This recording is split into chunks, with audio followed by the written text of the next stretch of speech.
Hello అండి అందరికీ.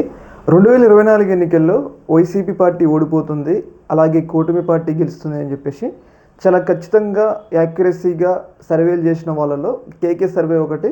తర్వాత వచ్చేసి రైస్ సర్వే, ఈయన పేరు ప్రవీణ్ పుల్లట్ అనమాట. ఈయన కూడా చాలా యాక్యురసీగా చెప్పారనమాట.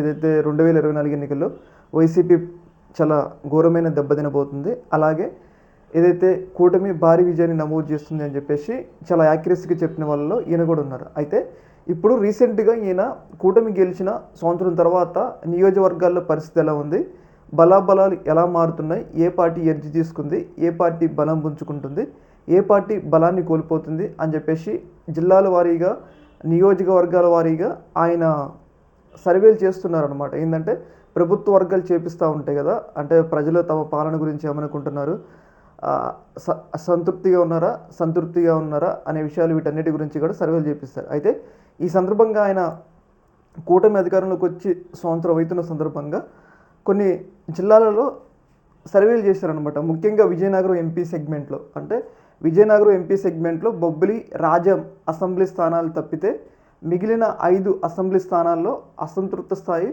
అధికంగా ఉంది.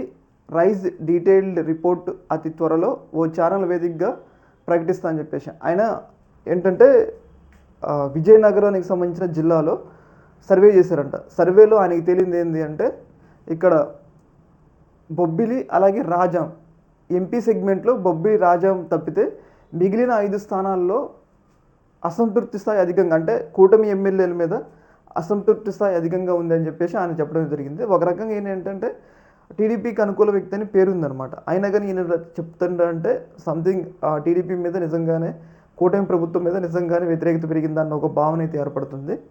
చూడాలి మరి.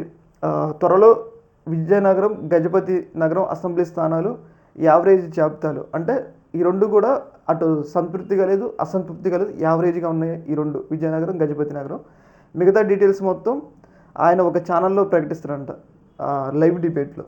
ఏదేమైనా కానీ ఇది కొంచెం కూటమి ప్రభుత్వానికి షాక్. ఎందుకంటే వచ్చిన సంవత్సరంలోనే దాదాపు 5 స్థానాలు వ్యతిరేకుతుందంటే కొంచెం ఆలోచించుకోవాల్సిన విషయమే. మరి దీని మీద ప్రభుత్వ పెద్దలు, కూటమి ఎలా స్పందిస్తుంది అనేది చూడాలన్నమాట. ఈ యొక్క అంశంలో మీ యొక్క అభిప్రాయాన్ని కింద కామెంట్లో తెలియజేయండి. ఓకే.